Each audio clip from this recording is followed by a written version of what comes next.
రైతు సోదరులకు నమస్తే. నా పేరు మధు. ప్రస్తుతం మనం నల్గొండ జిల్లా కనగల్ మండలం లచ్చుగూడెం అనే గ్రామంలో ఉన్నాం. ఇక్కడ రైతు సతీష్ గారి పచ్చేనులో ఉన్నాం. ఈ పచ్చేను నీటుగా ఉంది. దీనికి ఏం మందు కొట్టిండో అన్న మాటల్లో తెలుసుకుందాం. అన్న నమస్తే. అన్న నమస్తే అన్న. ఈ పచ్చేను వేసి ఎన్ని రోజులు అవుతుంది? 45 రోజులు అవుతుంది అన్న. 45 రోజులు అవుతుంది.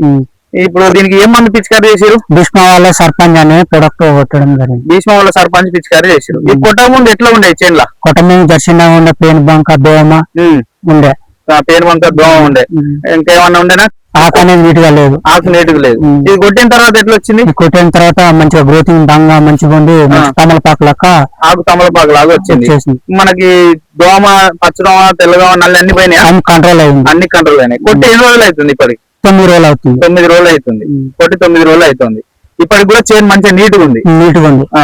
మనం రైతులందరూ ఈ ప్రోడక్ట్ వాడుకోవచ్చా? వాడుకోవచ్చు. మంచి రిజల్ట్ ఉంది. ఓకే అన్న. మీరేమైనా చెప్తారా రైతులకు ఈ ప్రోడక్ట్ గురించి? ఇంతకుముందు వేరే కొట్టినా కానీ ఇది కొట్టినాక మంచిగా అనిపిస్తుంది. చేను మంచి గ్రోతింగ్ ఉంది. దీని వల్ల అందరూ వాడుకోవచ్చు. అందరికి ఉపయోగం ఉంది. ఉపయోగం ఉంది. ఓకే అన్న. Thank you.